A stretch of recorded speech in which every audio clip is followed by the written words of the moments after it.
¿Qué tal? Muy buenas noches. Mi nombre es el doctor Abelardo Raúl Alanis Pérez. Soy residente de tercer año del IPC y el día de hoy les voy a hablar de las manifestaciones neurooftalmológicas de las enfermedades no orgánicas. Vamos a empezar con nuestra charla hablando de algunas de las enfermedades no orgánicas que podemos encontrar en pacientes con signos y síntomas físicos en los cuales no se encuentran una causa orgánica. Estas pueden recibir una gran variedad de etiquetas que pueden influir, como vemos en la tabla: enfermedad funcional de histeria, reacción de conversión, reacción de somatización, reacción inválida, reacción psicógena, simulación, una superposición funcional, superposición histérica, reacción psicofisiológica, hipocondría, neurastenia, enfermedad psicosomática y también síndrome de Munchausen, que vamos a ver a continuación.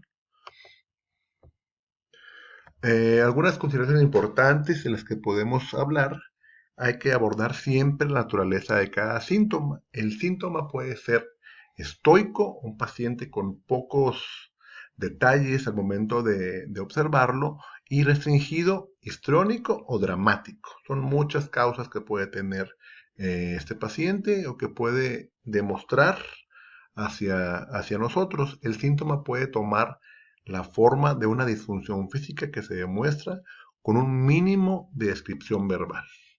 Otra consideración es la cantidad de tiempo que un paciente pasa pensando en los síntomas y la naturaleza precisa de los pensamientos en términos fenomenológicos, y este concepto se le va a llamar ideación. Algunos pacientes podemos encontrarlos deprimidos, mientras que otros son realmente indiferentes y otros solamente están ansiosos.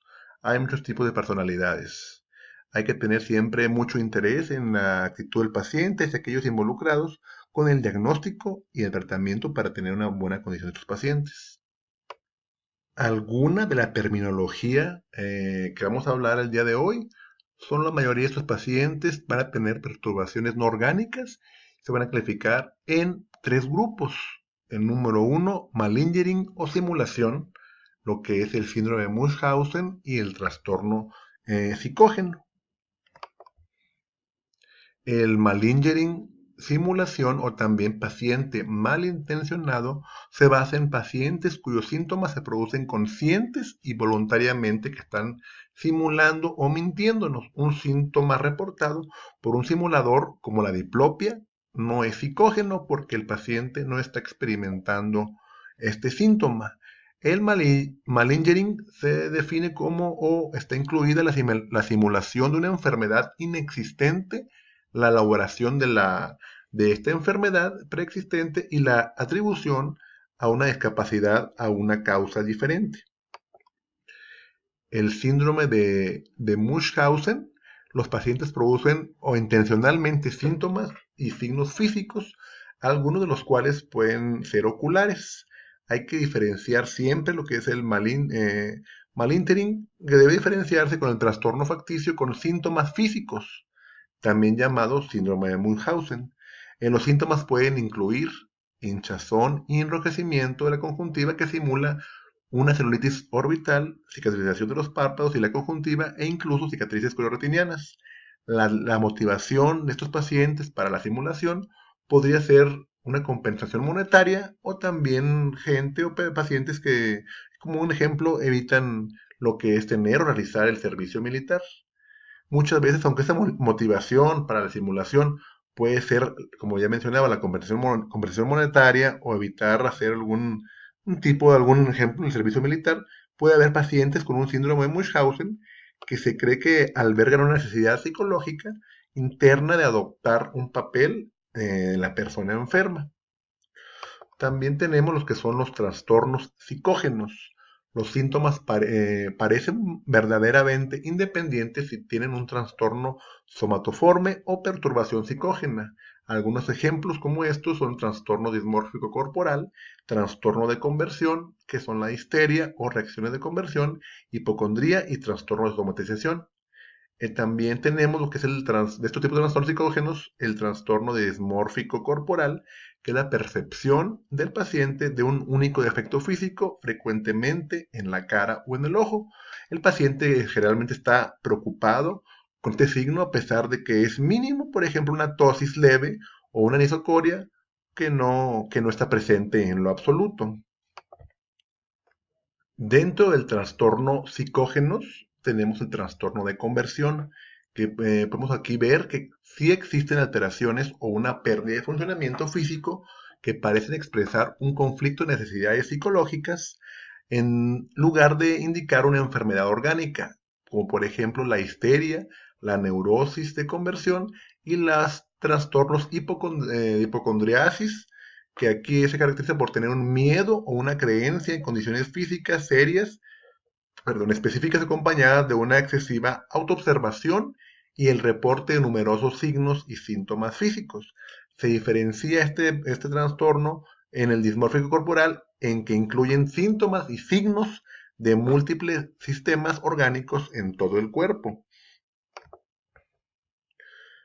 También dentro de los trastornos psicógenos tenemos el trastorno de somatización, que presenta quejas somáticas recurrentes y múltiples, como son la hipocondriasis. Se pueden mencionar los sistemas de órganos múltiples, pero las descripciones del paciente son vagas y la ansiedad y la depresión generalmente están aquí presentes en esos casos. En todos esos casos el médico debe reconocer que no existe una base orgánica para los síntomas y signos del paciente. Vamos a pasar a lo que son los trastornos neurooftalmológicos no orgánicos específicos. Desde el punto de vista neurooftalmológico, hay 5 áreas o 5 grupos que pueden verse afectadas por una enfermedad no orgánica. El primer grupo es el de la visión. Vamos a valorar la agudeza visual y el campo visual, la motilidad y la alineación ocular, el tamaño pupilar y la reactividad, así como la posición y función del parpadeo, y el último grupo, la sensación corneal y facial al momento de algún estímulo.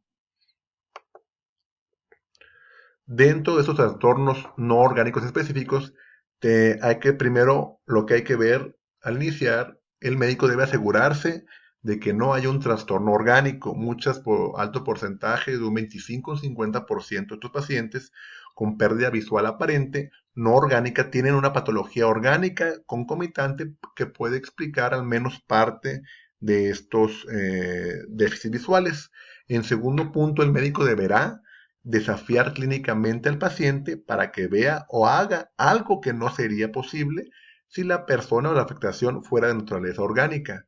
Siempre aquí el médico que se va a enfrentar a un paciente que se va a quejar de una disminución de la agudeza visual, una alteración relacionada con los sistemas visuales aferentes o eferentes, siempre tiene que realizar una explicación biológica aparente para poder tener un diagnóstico completo.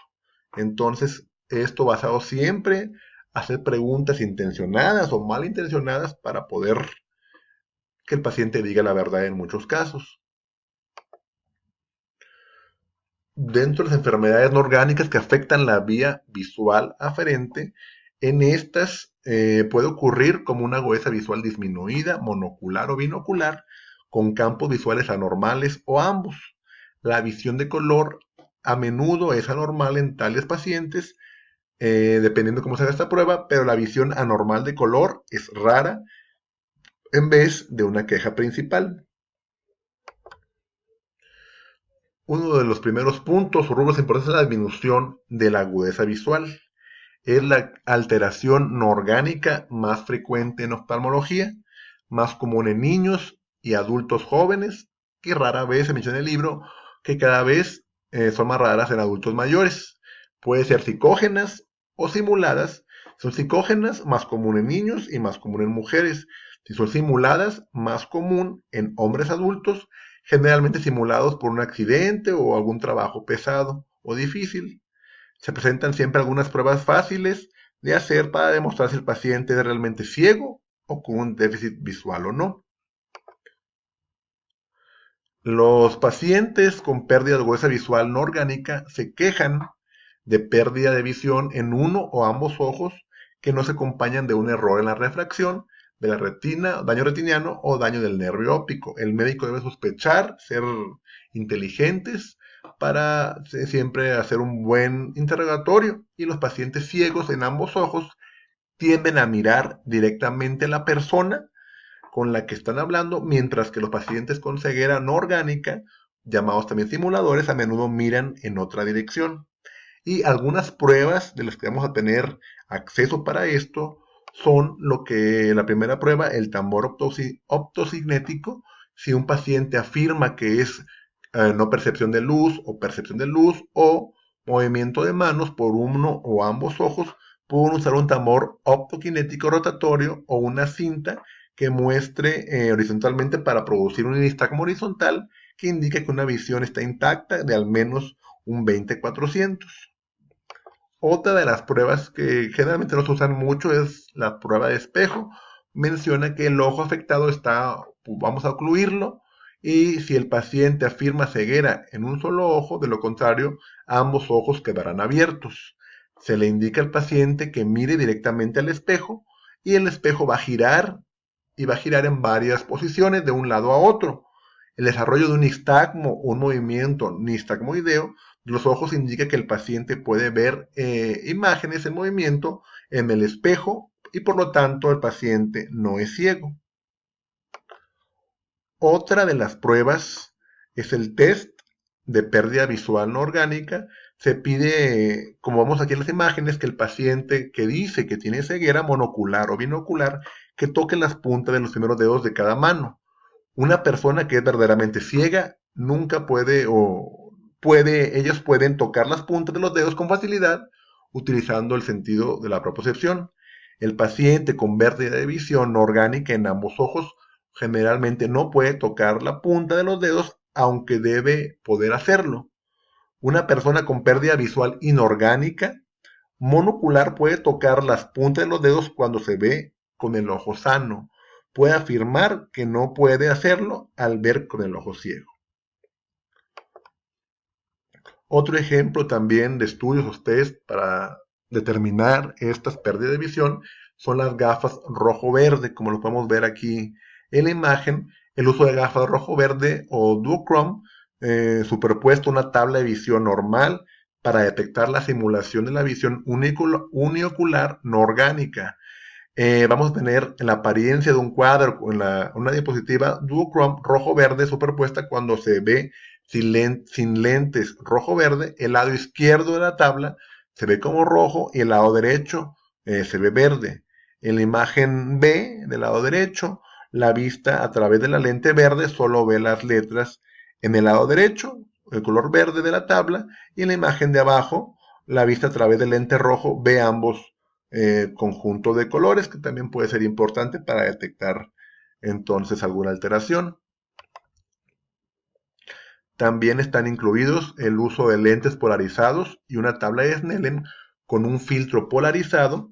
Y aquí lo importante es que el paciente use gafas polarizadas y se le pide que vea letras, algunas de las cuales deben verse con los dos ojos, algunas solo con el ojo izquierdo, otras con el ojo derecho. Tener en cuenta que ciertas letras, como las podemos ver en las imágenes, por ejemplo la B, la S, la C, la K, la N, la S y la R, se pueden ver a través de ambas lentes, mientras que otras se pueden ver a través de una de las lentes, pero no a través de la otra. Ser capaces siempre de ver las letras en un lado de la tabla. Y los pacientes con una neuropatía óptica verdadera tienen una alteración de la visión de color, que se puede detectar usando varios tipos de placas de color, como las placas pseudo-isocromáticas de Hardy-Rand-Rittler o las pruebas de color de Ishihara. Los pacientes en los que la agudeza visual se reduce y no hay evidencia de un error de refracción, hay que detectar una alteración del medio ocular o una anomalía macular mediante examen oftalmológico a través de una neuropatía, haciendo un diagnóstico de neuropatía óptica subyacente. Y hasta aquí la primera parte de la clase. Vamos a continuar viendo con algunas pruebas de estereopsis y a continuar con los tipos de diagnósticos.